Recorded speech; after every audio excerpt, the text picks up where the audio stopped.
programming will not be seen tonight. Stay tuned for Diamonds Aren't Forever, a look back at Memorial Stadium, hosted by John Buren and Michael Olesker. Diamonds Aren't Forever is brought to you in part by Diet Coke, MasterCard, your Baltimore area Nissan dealers, and Luskins.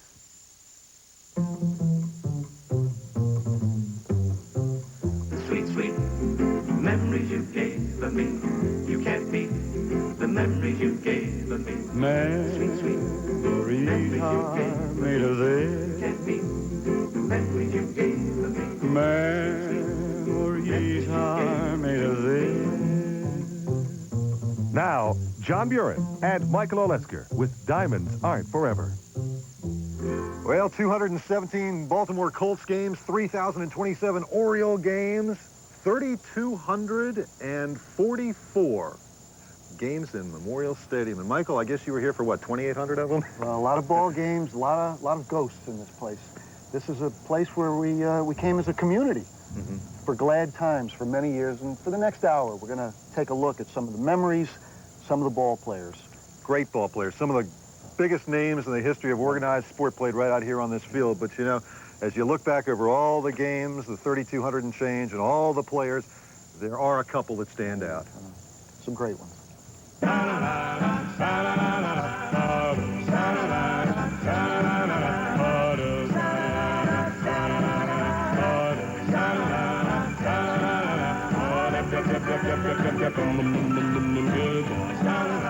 In the decade of the 1950s, a love affair developed between the city of Baltimore and a team called the Colts. It was a love affair the likes of which the world of professional sports has seldom seen. There was Unitas, Moore, Marchetti, and Amici, all of them stars of the first magnitude. But most beloved of them all was the big man, Pro Football Hall of Famer and living legend Art Donovan.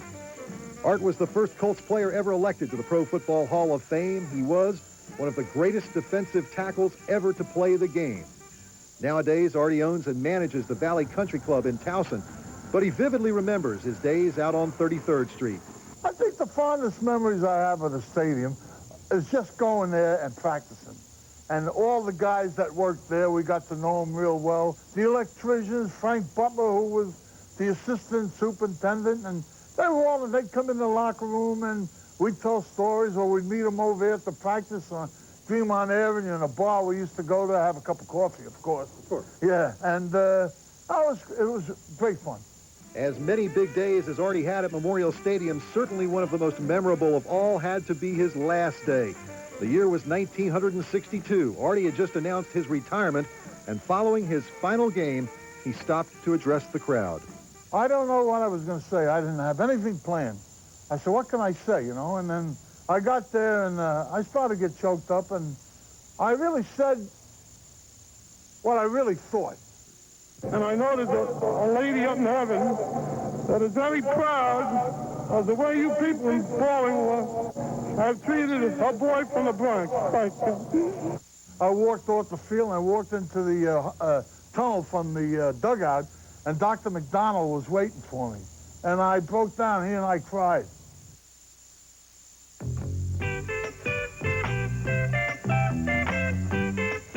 By the mid-1960s, the Orioles had become almost as big a draw as the Colts. This was a team with charisma and energy. They were led by one of the most dangerous hitters in big league history. Frank Robinson was the heart and the soul of these Oriole teams of the late 60s. He hit for average and he hit for power. He was a leader both on the field and in the clubhouse. And 17 years after playing his last game in an Orioles uniform, Frank returned to become one of the most popular managers in franchise history. But of all the big moments that Frank has had in this ballpark, he told me that there was one that stands out. And my real #1 memory here is that fourth game in the World Series, beating the Dodgers 4 straight and wrapping it up right here in front of the hometown fans. Frank, though, readily admits that to single out just one memory in a career filled with so many glorious moments really is not fair. And so, among his other favorites... Well, I think the first game that I played here was great, coming off the road and opening up on the road and coming here and seeing the 49,000 people here. The day that I hit the ball out of the ballpark, there was 40-something thousand people here. But the one that I really remember, other than the World Series and things like that, the game that I remember when we came off the road after winning one ball game and breaking the streak of 21 straight losses and winning one ball game and coming home 1-22 or 1 something like that, and you had come home with 50,000 people out here. And that was just a tremendous feeling to see that many people out here cheering for us and rooting for us the way they did.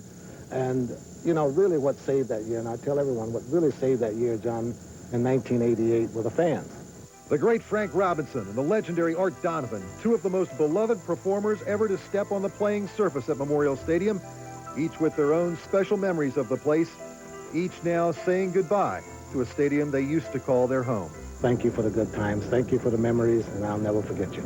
All I would say was, thank you very much. I had a great time. Period. Art Donovan supplying yet another inescapable out cue. If you want to end a piece, just ask Artie to say the last sentence, and that does. You know, Artie was with his team, the Colts team, through thick and thin. He loves to tell stories about the bad old days, but as bad as the Colts were when they first came to town, what few people remember is that they were a winner in their very first game in this ballpark in 1953, yeah. Bert Retchishar had a long field goal, and they beat Chicago, and it was a big upset, and everything looked like it was going to be rosy, and the team went right in the tank until the late 50s. But, you know, Michael, talking to people about the games that have been played here and about this place, one thing they always mention is the fans. Yeah. Well, you know, the Colts, they say this was the world's largest outdoor insane asylum, but the Orioles had a guy, that cab driver out of Dundalk, Wild Bill Hagee, and he really turned it around because for many years out here, people sat on their hands. They came out and they were polite. He brought electricity to the place up there with the gang in Section 34. Well, Memorial Stadium has certainly been privileged to have a couple of superstar fans occupy these seats and electrify the crowd, and Marty Bass has a look right now at a couple of them. Brady takes a little bigger lead. Without a witness, a great moment just isn't. Seeing and telling about and retelling the story, passing along the excitement of the moment. That creates the history of all sport. If you think about it in terms of our conversation, here's where Memorial Stadium's history began. The front door of the Wild Sports Meridian. That's where the fans came in. And some of these people became themselves part of local sports lore. The big wheel. Let history show that Len Burrier, a fan bored with one slow-moving football game, decided to shake it up himself. Before long, the outdoor insane asylum had its own language. Best I can figure, we showed America what rooting for the home team was really all about. Burrier, a tire store owner at the time, given the big wheel name by sports writer John Stedman, tells you up front, the beauty of 33rd Street was in the people, all gathered under one banner. Exactly. Once you walked in the doors, it didn't matter whether you sat in 32 or 1. I mean, everybody was upper deck. You know, I said to somebody, where you sit, upper deck, that was like a distinct club all to itself. I mean, it's just, the upper deck's where it's at, no matter who you are. The upper deck was it. Taking a cue from the big wheel, Bill Hagee and a group of devoted fans who virtually showed up for every game from 78 through 82 brought real excitement to a baseball crowd that didn't even sell out previous World Series games. On the field and in the stands, it was magic. It was a two-way love connection. Bill Deeds, a founding member of the 40 or so Section 34 regulars, remembers. We had the stadium rocking from this end clean on around. And we had the players in the dugout joining us eventually, once they caught on to the fever. It was fun. John Lowenstein now does the games for Home Team Sports. He used to do the games from left field. He, too, felt the vibes. If you could look up to the big section where Wild Bill Hagee was at, and he'd be into it, and that section would be into it. Everybody in the dugout would be standing on their feet and yelling anytime anything was happening on the field in a positive manner. And even though the ball club was down at a point during the course of a game, everybody was up because the crowd was into it. Dr. Ray Waldron had football seats in Section 34. Coincidentally, he made Section 34 his nightly baseball home, too. It was great to see 50,000 people on their feet, united, cheering for the same thing. They were having a good time. It was good, clean fun. They were happy, and they were all cheering for their team against the Yankees or whoever. From Dr. Ray Waldron, dentist, to Bill Hagee, cabbie, to a young TV weatherman, this cross-section of fans may have faded on to adulthood, but more than just memories of Section 34 exist at Memorial Stadium. Mary Porvecchio, a 34 regular, points out that unknowingly, those who attend Oriole games actually keep alive an old Section 34 tradition. That is the O in the national anthem. And I remember when we started it, a lot of people kind of looked down on the section. They thought it might have been a little bit disrespectful, but you hear it now every time you come to a game. Memorial Stadium, a home away from home for all of us on 33rd Street, where mere men became heroes, and where some even excelled on the field. A lot of enthusiasm generated out here in these seats over the years, but you know, Michael, I remember one day when one guy just got a little too enthusiastic. Do you remember the Sunday? Mike Curtis. Mike Curtis. The guy comes out on the field, he's going to steal the football, and Curtis laid him out. A forearm shiver. Yeah, I guess it was just sort of a reaction for Curtis. He was he was a different breed of cat. Well, there were different kinds of people who could turn on the fans in different ways. The guy I remember who electrified is Rick Dempsey. Oh, yeah. I mean, not just during the rain delays and the belly flops and so forth, but he had such intensity. Climbing the backstop for a ball and blocking home plate, and I remember a pop-up down the third base line, and he pursued it down into the left field line and caught the ball behind third base, 82. 1982, you remember it well. I remember it well. Well, you're going to take us on a little time tunnel voyage here when we come back, right? I sure am. Going to take some of the guys from my old neighborhood and walk into the past. They're still on the outside, those guys, huh? All right, we wouldn't want to go any further either without recognizing Jim and Corky Rozier, who spent 11 years inside of the Colts Corral mascot costume. When I came out with a couple of the players, and everybody ran over, and can we have your autograph? So I'm standing there, and I'm autographing with everybody, all the other players. And after it was all over, my wife said to me, she says, well, what were you writing down? I said, I was writing my real name down. So that confused these kids a whole lot. I tell you, they saw Jim Rozier written down as a, memory of the Colts, and he didn't even belong on the team. Needless to say, he was the horse's rear end. Who wanted to come. Vice President Richard Nixon threw out the first ball. Joe Coleman fielded it, and the start of the Baltimore Orioles' first homestand in 51 years was official. The first opening day for that first season out here on 33rd, and thus was begun this glorious era that we've all come to know as Orioles baseball. Well, when you close a place down, I think a lot of us are remembering back to our beginnings. I know my old neighborhood, I would get together with the guys and take the bus across town, and we thought it'd be interesting because so many of us all around the Baltimore area did it, to get together one last time, to get on the bus at Gwynn Oak Junction and to take the ride back and come back to the stadium. So we did it one more time.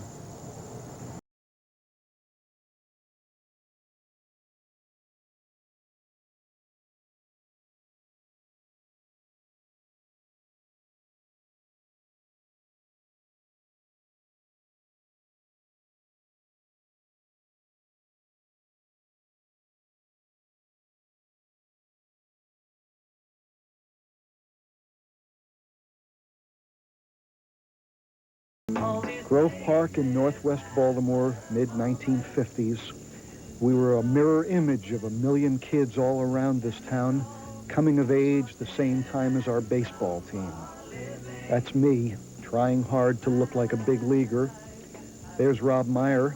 They used to call him Dynamite back then. Joel Crew. God, we used to walk to a faraway diamond just to throw ground balls to each other. Harvey Hyatt, big, strong kid in the Howard Park Little League. Ron Sallow.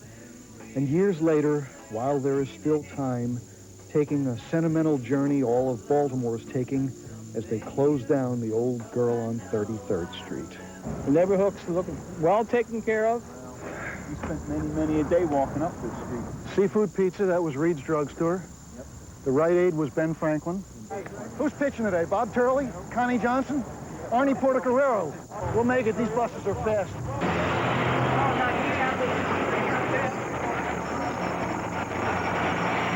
We're on. We're ready to go. Baseball. How you doing, guys? Baseball. I remember being on the bus like this all the time and thinking about how I was going to be one of them one day. I was going to be a major league player.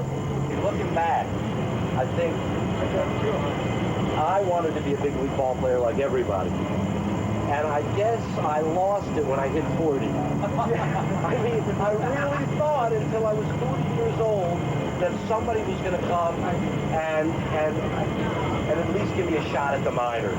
Oh, by the way, 40, we could make comebacks. I think there's still time. I could be wrong, but I think I could still get discovered. I've lived through it with my kids.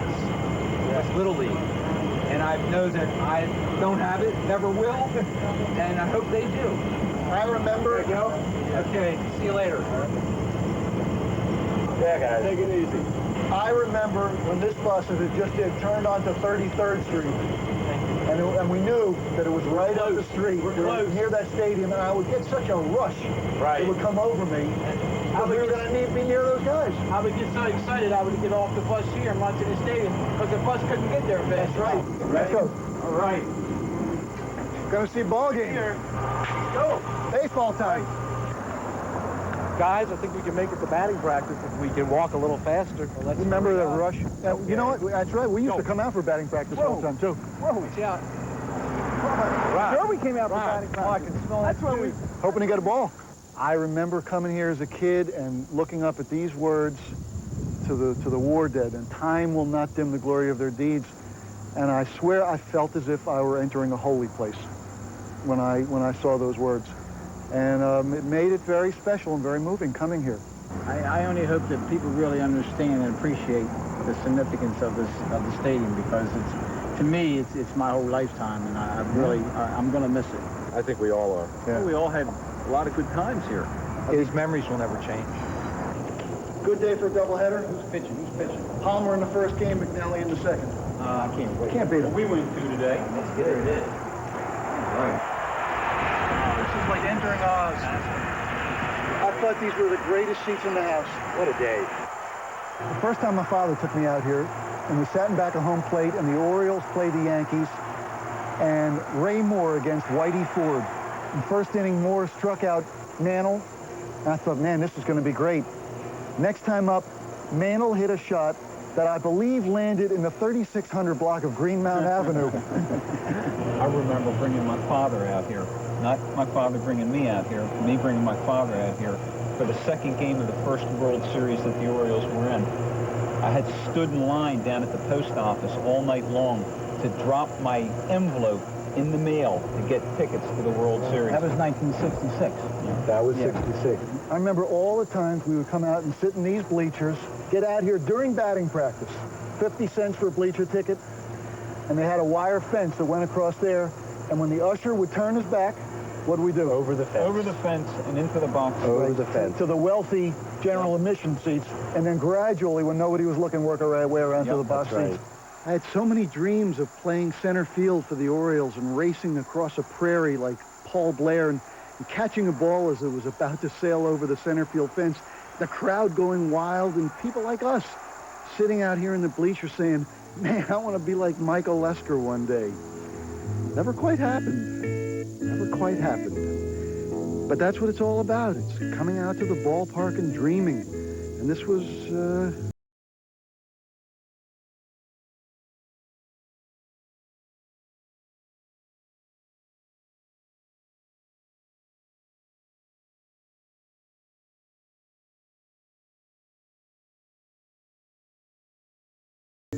Oh, well, you grew up right down the road from here. What are some of your early memories? I remember fairly vividly the first time I set foot in this ballpark, and I was about 9 years old, and the Colts were playing the Giants, and I walked in, and I had never seen grass that green, or uniforms quite that white, or blues quite that blue. Everything was just like amplified reality, and I think really my lifelong affection for the world of sports began right about that time. Well, you know, we remember the Orioles, we remember the Colts, but a lot of football games out here. University of Maryland, Navy. Oh, yeah. Thanksgiving days with Loyola Calvert Hall and City Poly. And 1960, I'm back at home plate upstairs. City hadn't beaten Poly in 10 years.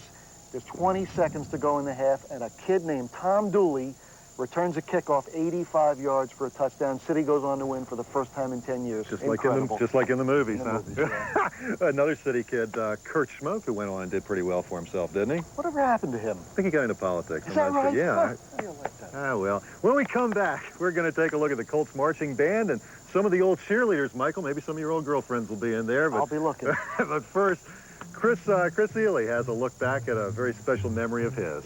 sweet, sweet memories you gave me.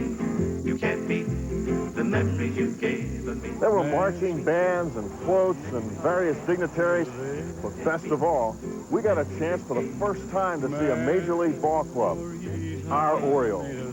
I was standing just a little bit north of this spot when I watched the whole parade go by, and from that point on, I was hooked. It's been a... Now, Johnny Unitas really digs to make it into the end zone in the climax of a brilliant march that caps the Colt comeback. The delirious Colt fans tackle the impossible task of dismantling steel goalposts set in concrete and succeed as their heroes leave the field still world champions of professional football. A great moment, but you know, Michael, looking 32 years back at the old film and the old narration, somehow you lose some of the emotion. Oh, yeah, you know, I try to tell kids today it was like a religion back then. They can't quite grasp it. I mean, people were naming their children, yeah, John and Lenny, and some of them were girls. People got caught up in it. Oh, absolutely. And I think part of what caught them up in it, of course, was the players, but also there were the cheerleaders and the Baltimore Colts marching band, now legendary, and Deborah Stone recently spent some time with them. When the Colts came to Baltimore in 1947, a group of talented men joined together to give the team its musical spirit. Bill Miller and Bill Brubaker played trombone in that original Baltimore Colts marching band and spent over 2 decades giving it their all. Today, they drape themselves in memories by putting on their uniforms from 1947 and the improved version of 1953. So much better than what we've been wearing. I mean, the hat that went with that thing was very unusual. And a cap like a horse jockey wears. But it missed, all right? Well, the uniform may have missed, but the band certainly didn't. It became a strategic part of the game. It was fun to march down the field, and as soon as we start playing our Colt song, have everybody let out that rip roar. We excited the team and the fans, and there was more than one player who said the band and the crazy people out here in the outdoor insane asylum were the reason for them to win some of these close games. Another piece of the team spirit puzzle didn't even come along until 1954. There's Thelma Mack, one of 2 founders of the first NFL cheerleading group. She still has that first uniform. My girlfriend and I offered to recruit them, train them, put a uniform together, the whole works. 2 years later, Eleanor Dudley and Rosemary Baldwin heard about tryouts at work. Someone popped her head in and said, "Hey, we're having tryouts for the Baltimore Colts cheerleaders behind the Reptile House in Druid Hill Park." So we both decided, hey, why not? Let's go out and try. Except I said to you, Who are the Colts? Rosemary learned quickly and was one of those who led the crowd in those famous card cheers. we had signs where we painted the letter C, the letter O, the letter L, TS, and that became just really famous. Today, these women fondly look at old photographs and remember the days when the Colt cheerleaders revved up the crowd. Do you know what cheer that is right there? Sitting in a grandstand, beating on tin can. Who can't, we can't, nobody else can. The memories are fun, but are tinged with a bit of sadness. The Colts are in Indianapolis. The days of Memorial Stadium are numbered. They dream of another NFL team in Baltimore. I'd like to come back sometime when we get a team back here and sit out on the outfield there and play in the band again. If they want us back, we'll try again. But we're still going to yell C-O-L-T-S at least once any of those home games, no matter what they call the team. They can take away the stadium, but the Colts' home will always be on 33rd Street.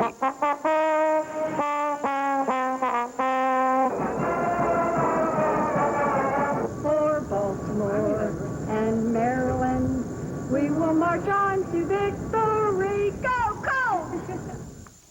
Playing our song. And they played it a lot, didn't they? Oh. So many dramatic moments. I just remember John Unitas running that 2 minutes reel like nobody ever has. Yeah. Of all the Cinderella moments out here, do you have one favorite? Oh, God. I mean, Alan Amici going 79 yards the first time he ever touched the ball. Lenny Moore's running 58 against the 49ers to win the championship, the Western Conference. We used to have a place down here, you remember, named Orsville. Right. And Jimmy Orr got knocked out of a game here in 1965 against the Eagles. They took him by ambulance to Union Memorial Hospital up 33rd Street. Now it's late in the fourth quarter. The Colts and the Eagles are neck and neck. An ambulance pulls out here onto the field. Jimmy Orr gets out of the ambulance. He starts to run to the sidelines. I'd never forget. Shula goes, go ahead, and he waves him right into the game.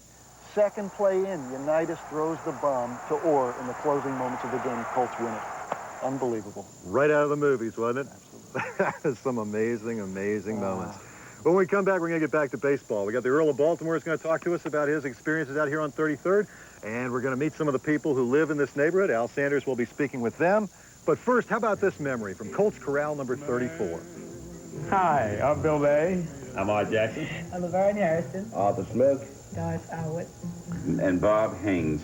We used to sit in the end zone up at the horseshoe because we knew that's where the balls were coming before they put the nets up.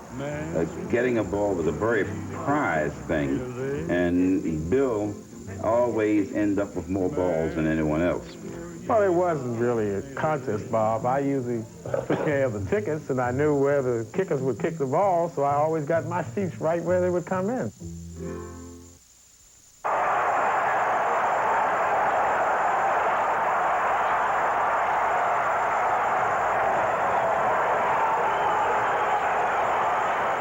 He was a piece of poetry, wasn't he? Yeah. I like the guy who said Brooks played third base like he came down from a higher league.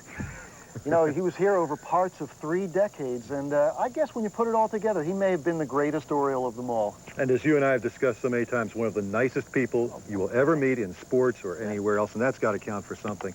If Brooks is arguably the greatest Oriole of all time, I'll tell you one area where there is no argument, and that is exceedingly rare in the world of sports not to have an argument, but that is about the greatest Oriole manager of all time. Hands down, Earl Weaver. No question.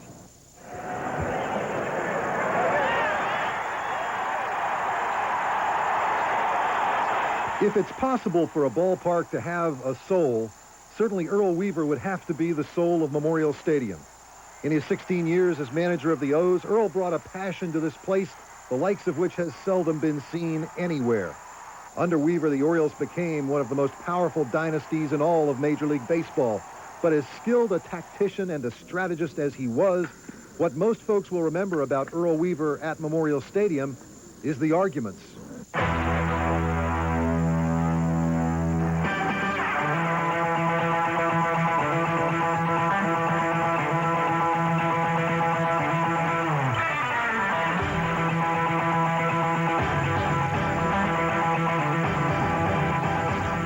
Certainly, when an umpire and you feel that he missed a call, sometimes they did and sometimes they didn't. When you feel they miss a call, it's like taking the bread right out of your mouth, and certainly you want to let them know about it and try to get it corrected if you can. He will be gone. He throws the cap and he's gone. And now he kicks the cap left-footed. Naturally, you're rooting for yourself so hard that you see things differently. Earl may get thrown out for you. Oh, that's it. Goodbye. Each and every time that you go out on the field, you regret it that you had to, but felt that it was part of the game and part of winning and losing. And with Weaver at the helm, the Orioles certainly did their share of winning. But looking back on the seasons that he spent at Memorial Stadium, Earl says that what he'll remember as much as the championships is the beauty of the place and the people who filled the seats. The ballpark itself, I thought, was one of the prettiest in the major leagues. As the years progressed, certainly repairs and things had to be done. But as far as the clubhouse, the players' facilities, it was number one, and certainly the way the fans reacted and the way they took to that stadium was something I think that should be admired. The fans were certainly part of it, and you really could appreciate it. And in the big games, you just knew that they were going to do something to help you before it was all over. Earl went on to say that his favorite Memorial Stadium memory was the final game of that 82 season, which they lost against the Brewers. What a team. They missed by an eyelash. They had great guys on the team. Young Cal, Ken Singleton, Eddie Murray. And, you know, we lost 10-2, and yet we all sat in the stands and didn't go home. Nobody wanted to leave. We were all saying goodbye to Earl, I guess. That was his first farewell over there. First farewell. Talking to Earl, he told me he does not miss baseball anymore, but he says that he does miss Baltimore, and he still comes back to town 3 or 4 times a year to see his daughter because she lives here, and so he's back around. Big loss, I think, is going to be felt by all Oriole fans with the loss of this stadium, but you know, Al found out, Al Sanders was out around the neighborhood the other day, and the people that live around this ball yard are going to feel the loss as well.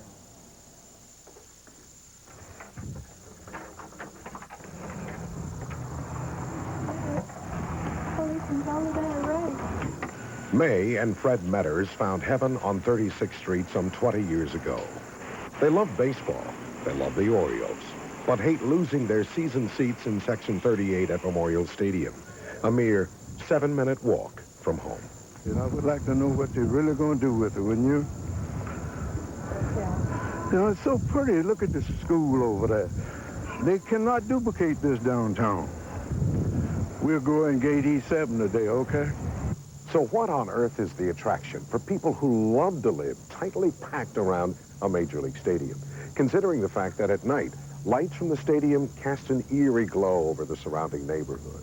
Or, for that matter, the stadium hawkers that can be heard through bedroom windows peddling their beer, popcorn, and peanuts. Peanuts, $1 outside, $2.75 inside, fresh peanuts. It rowdies up, especially Boston, New York crowds. It'll rowdy up around. They get here early, and it rowdies up. Going is not so bad. Coming home, when they're leaving, the fans are leaving, it can get real rowdy. About 2 weeks ago, we had our yearly serious drunk come by who was trashing some gardens and running around, and you know, but that happens about once a year, and it's actually sort of amusing. Ruth Miller and the rest of her family, like the Metters, loves baseball and willingly puts up with the rowdies to live within a stone's throw of Memorial Stadium. Hey, Jeff, how you doing? We sit on the porch a lot when the games are going on and listen to the radio, and sometimes even bring a television out and watch it on TV. Because you can hear the crowd roar, and then you know to stop yakking and turn up the radio and listen to what happens. I just wonder if the neighborhood's going to be as nice. It's going to be as nice a neighborhood without the stadium. It's going to be as nice. It's not going to be as unique. Special memories? Yeah, the Millers and the Metters had their share. They were the times when Frank and Boog and Brooks all came to the plate in succession, and you knew something was going to happen. They had a team in those days. Yeah. And, you know, it was a good ball game. They didn't sell beer in the stadium. Good, hard, earnest baseball fans win. My son has run the bases, you know, and I think sometimes... Just like his heroes. Yeah. That's hammered to deep left field. Gone! I think sometimes, you know, you have memories of when you were 5 years old, and you have something that sticks out in your mind, not too much, though, because 5 years old is pretty young. And I think about how one of the things that sticks out in his mind is going to be running the bases at Memorial Stadium. We will probably move. You know, we'll probably move, but at this age, I hate to go back in debt. We have tickets to the last game. My husband's going to take my son because I just don't want to see it, you know. Every time I go there now, I see those, it says, you know, there's only 6 Memorial Days left or whatever. I hate, we're supposed to be happy about that. I hate that. It makes me want to cry, you know. It's like, what's the matter with Memorial Stadium, you know?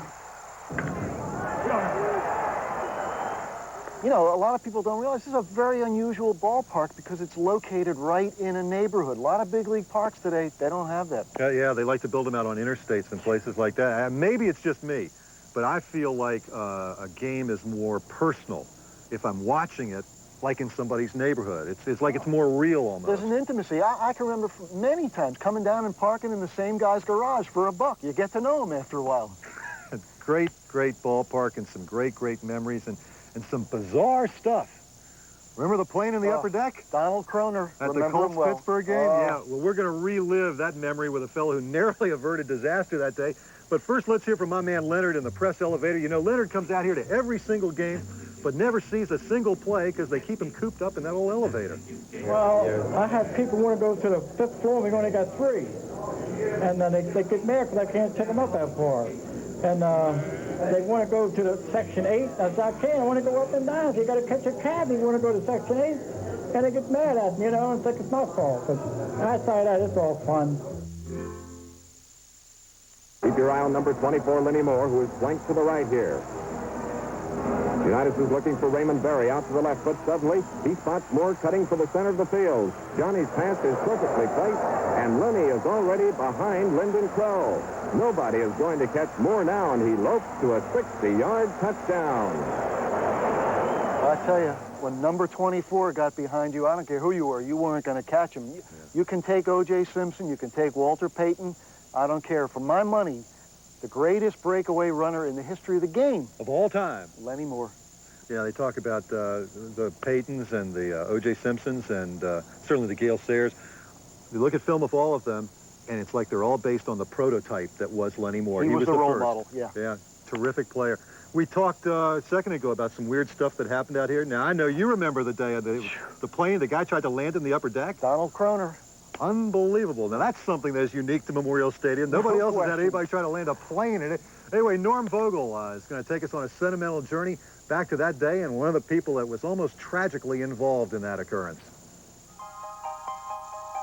The sunrise over Sparrows Point signaled a new day for steelworkers, including this guy. Folks, meet Mike Barrett, a city boy, slab yard foreman at Bethlehem, and a former Baltimore Colt fan. So who's Mike Barrett? Well, you'll find that out shortly. But I can tell you this. He was sitting right up there during what promised to be the most exciting football in the history of this stadium. When the Colts met the Steelers in 1976 in the AFC playoff game. Let me tell you the story. The Colt fans were ready. The excitement was building. Are the Colts going to lose? Of course, no one could have known at this point how the game would end or what was to happen after the game ended. The Colts played hard that afternoon, but the Steelers romped them. Final score, Colts 14, Pittsburgh 40. Then all hell broke loose. An airplane crashed into the stands. Richard Scher was there, and this is part of his report. The scene was chaos. Police officers and firefighters rushing to the stands, engines coming into the stadium. The pilot was inside, injured. A stretcher was brought for him. And all the while, police officers and firemen making sure people stayed away. Fuel oil had spilled into the stands. There was fear of an explosion. One city police officer gives this account of what happened. Well, he circled the stadium several times, and then he made a low pass from east to west between the lights. And then the second time he came between the goalposts, the north end and the lights, and it appeared he was going to try to land on his field. And then he raised the plane, and they tried to do a rollover or bank it over, and it stalled on him, and they crashed up there. The pilot, 33-year-old Donald Croner, was treated for minor injuries, released, and immediately taken into custody. Our reporter then, Larry Sales, pressed him for an explanation. Can you basically tell me why you were flying over the stadium? No comment at all? Were you trying, did you have problems with your plane? The next day, Al Sanders went to the stadium to do a report and met Mike Barrett on the field. Mr. Barrett had been sitting right where the plane hit. I was in Section 2, row 14, seat 7. And that, as I see it from here, is no longer there. That's correct. What time did you leave? I left at the 2-minute warning, or just before. Well, that was almost 15 years ago, and when I talked with Mike just recently, he still remembers that day very clearly. When the game was over, I started to move out of the exit, and I heard the commotion upstairs and went back up to look and see what was going on. And it was a strange thing to see. And what did you see? The airplane was, you know, the nose of the airplane was right in the seat where I just left. We'll have a new stadium next year, they say, and they might even tear this one down. But Mike Barrett told me... I always remember the stadium, and if for nothing else, for that day the airplane landed in my seat. You know, John Stedman, the veteran Evening Sun sports columnist, a guy who never missed a Colt game, ever. not regular season, not playoffs, not even exhibition games. He was walking across the field. All of a sudden, Kroner's plane starts coming in. John thought he was going to have to hit the dirt. The plane was coming so low. Some guys coming in to strafe the joint? I'm telling you, it was bizarre. What a wild scene that must have been. Good golly. Well, we're getting not many scenes left here, my friend. Tomorrow's the last dance, and when we come back, Denise Koch is going to have some thoughts and some observations from some of the paying customers out here on 33rd about the last days of this great old ballpark. Play ball. So there it was, opening day, 1954. We're sitting out in the right field bleachers, and the next thing you know, Clint Courtney, the great catcher, steps up to the plate and hits this long, towering fly ball deep to right field and lands right here in the bleachers. Hi, everybody. I'm Richard Sherrill. I'm with my sister, Linda.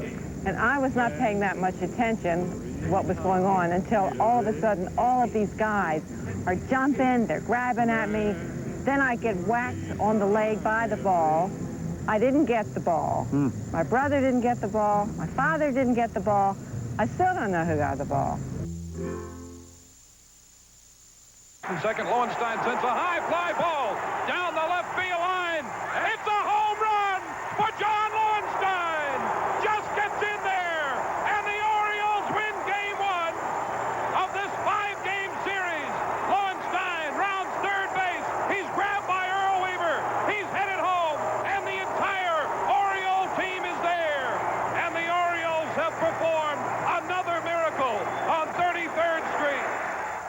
Lowenstein's home run, I remember it well. I think 12 years ago. That's when it was. Sure doesn't seem like 12 years. You close your eyes, it's yesterday. It's not possible that was 12 years ago. It's, as we get older, I think, it's inescapable. The seasons pass more and more quickly. Yeah, you've heard that before. But here we are, down to the last weekend. They're going to close this grand old place up. And as you watch the faces of the people coming through the turnstiles and you hear the emotion in their voices, you know that this place has been more than a ball yard to them. It's been like a second home for them.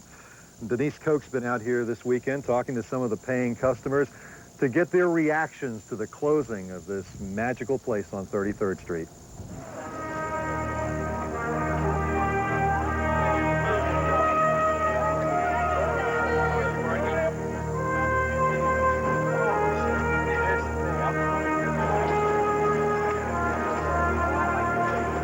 Ready? 1, 2, 3, go. You gonna try and catch a ball? Finally made it. Got my tickets down in Beltsville today. How to capture a night to remember. You can't stop time, but you can take away proof you were there as Baltimore said goodbye to Memorial Stadium. Sam Borzymowski is a season ticket holder, an Oriole fan, and in his time, he's made a lot of memories at the old ballpark. I love it. We don't need a new park, but I'll go along with the trend for modernization and future times and so on and so forth. But there's a part of me that says that I don't want to see this thing tore down. I've been in tears all night. I really have. This breaks my heart. I'm a Baltimorean. I've been an Oriole fan since the Orioles were in the International League in about 1946. Rita and Dave Murray come to every home game, have for years. They'll be at all 3 closing games and then say goodbye. It's like a graduation or a wedding or something. You know, it's just you move on. Are you sad to see the stadium closed down? Yes, I cried tonight. Why? It's just a building people would... No. Lots of memories, Denise. Before your time, Denise. I grew up in the stadium, Denise. You grew up here? That's right. We all did. Good times. Good, funny times. Sitting up on the thing in 79 for the World Series, right? Way up there. Oh, yeah? I couldn't make it up there today because I get dizzy. Well, I braved dizziness and went up there, the very last seats of the very upper deck, and the people were having a very good time. The fireworks. This was the last night game in Memorial Stadium on the last weekend of the last day of the last night game in the year. Are you on your last beer? Nah. Which reminds me, there is one thing I won't miss. Some of my, well, not my fondest, but certainly my most vivid memories at Memorial Stadium are right here, standing in line at the ladies' room. Because we get the best stadium in the land. There are 28 bathrooms in the new stadium. Which gets me thinking about drinks again. If you bought a beer at Memorial Stadium, you've probably met Wayne Shorter. He's a veteran vendor who knows how to move. It's pandemonium out there. Is it different than other games? Yeah, they're buying it. They're buying more. They're into it. They're into the nostalgia. They're into everything. I mean, they're just having a party out there. Are you sorry to see the stadium closed? Oh, yeah, I met my wife here at the stadium, and to me, it's sentimental. Why are you running? Because I want to get back out. Just the last call. Well, a little pandemonium is called for after all. A stadium doesn't belong to a city, but to everyone who has ever sat here and watched a ball game, ever screamed out loud outside in the company of a few thousand other fun-loving people, and it's worth remembering. What are you buying? 2 pins. 2 pins. Is it worth it? Yeah. What are you going to do with them? Give one to me and one for my dad. Nice done.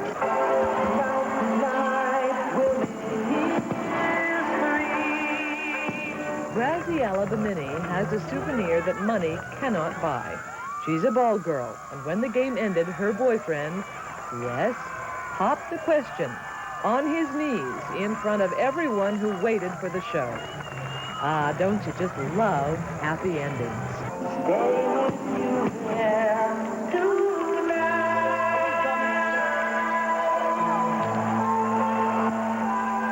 You know, what is it? It's just a bunch of bricks and mortar, but it's all those emotions as well. Yeah, everybody has their own personal set of emotions about this place, I'm sure, built up over all the years. For me, this place has come to represent dreams coming true and sometimes hearts being broken. But one thing that this place has always been is a place where I could come and for an hour or two, or in case of the Orioles, sometimes 3, be a kid again. And I'm going to miss that a lot. Yeah, the new ballpark, I think, is going to be terrific. But this is more than just a ballpark. This is a museum of memories. And they can take away the ballpark, but not the memories. No, the memories will live on for all of us. And at least for another 24 hours, so we'll have fun and games out here on 33rd. Let's hope the Orioles can go out on a winner tomorrow in their game with the Detroit Tigers. And we certainly hope that you've enjoyed being with us here this evening. Thanks for watching. And good night, everybody.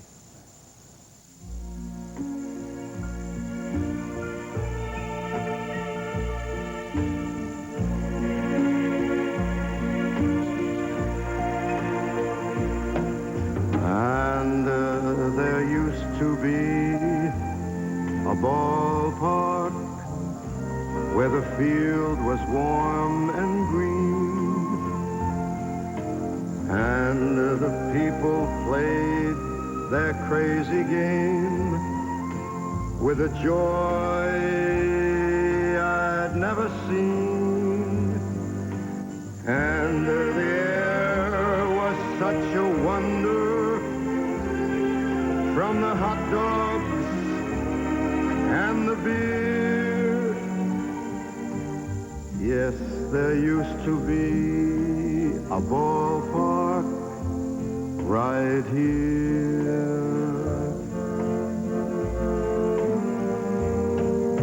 And there used to be rock candy and a great big 4th of July with the fireworks exploding all across the summer sky, and the people watched in wonder how they laugh and how they cheer. And there used to be a ballpark right here.